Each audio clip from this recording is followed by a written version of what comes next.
I think it's exhilarating in all sorts of ways. The enormous possibilities it opens up for ordinary people to do things cheaper, faster, better, to have access to actually the whole world's knowledge in their pockets through smartphones, but also now through the advent of big data and artificial intelligence to get incredibly much improved services at all sorts of levels, whether it's healthcare, whether it's daily interactions with government or at work. Sadly, I think there are some really terrifying aspects to the digital revolution. I think you think obviously of cybercrime and all that brings. We've had some very high-profile examples of that. Recently, we had the Equifax hack, which 140 plus million people's personal data stolen. That's really very worrying. And then there have been numerous other very high-profile hacks. And I think in future we may find that because of the Internet of Things, so-called, the embedding of Internet in all sorts of objects, and the way that the digital controls increasingly work in the physical world, there's a danger that hacking could actually lead to the physical control of objects that could cause real, tangible physical harm, not just the theft of data. Personal data theft, I think, is something that should scare people and should probably make them be much more careful about their personal data.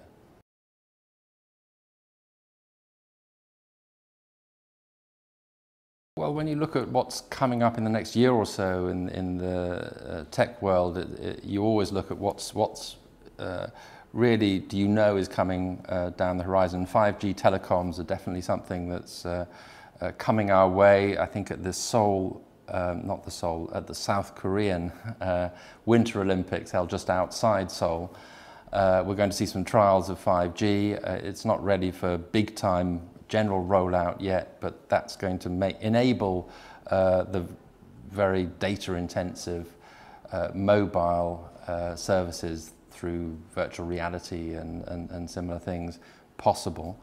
So that's one important thing. AI, there's been enormous sums of money invested in AI in recent times, and we're going to see the services starting to be embedded in all sorts of areas. Company after company has got their AI projects underway. So I think that's very important. But then the techlash, as I call it, techlash, you see as a political reaction against the power of the tech giants, and that really is gathering a head of steam, and I think you're going to see more of that in 2018. It's partly from what happened in the American election, it's partly through tax, it's partly through a sense of loss of control of ordinary people over their lives because of the tech control of data and perhaps fears for privacy. So on all sorts of fronts, I think the giant tech companies are going to find themselves under assault on the defensive.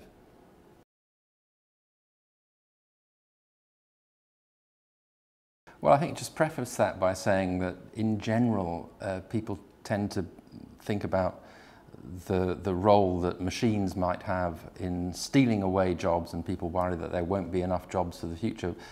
That's not an idle concern, that's a legitimate concern, but there's less attention given to the way the world of work is changing and the new jobs that will be created. And it's not the first time that there have been great shifts in the nature of what people do.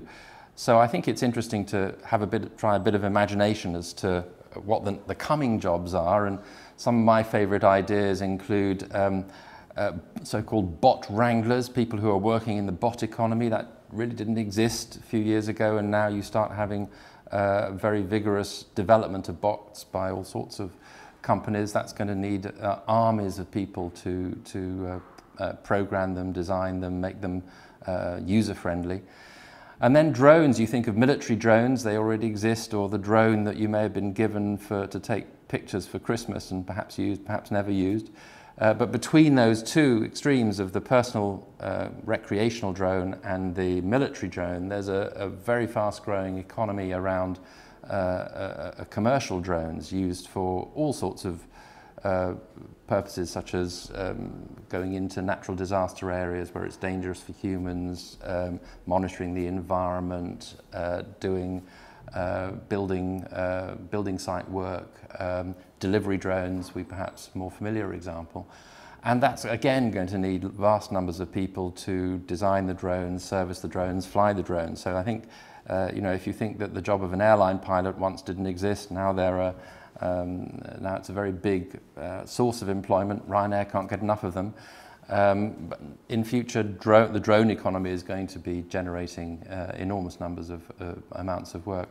And perhaps for something completely different, I would highlight indoor farmers. We're going to have to feed ourselves in new ways, and you already see starting to come about indoor farms using not soil but water, no natural light, not a photon wasted.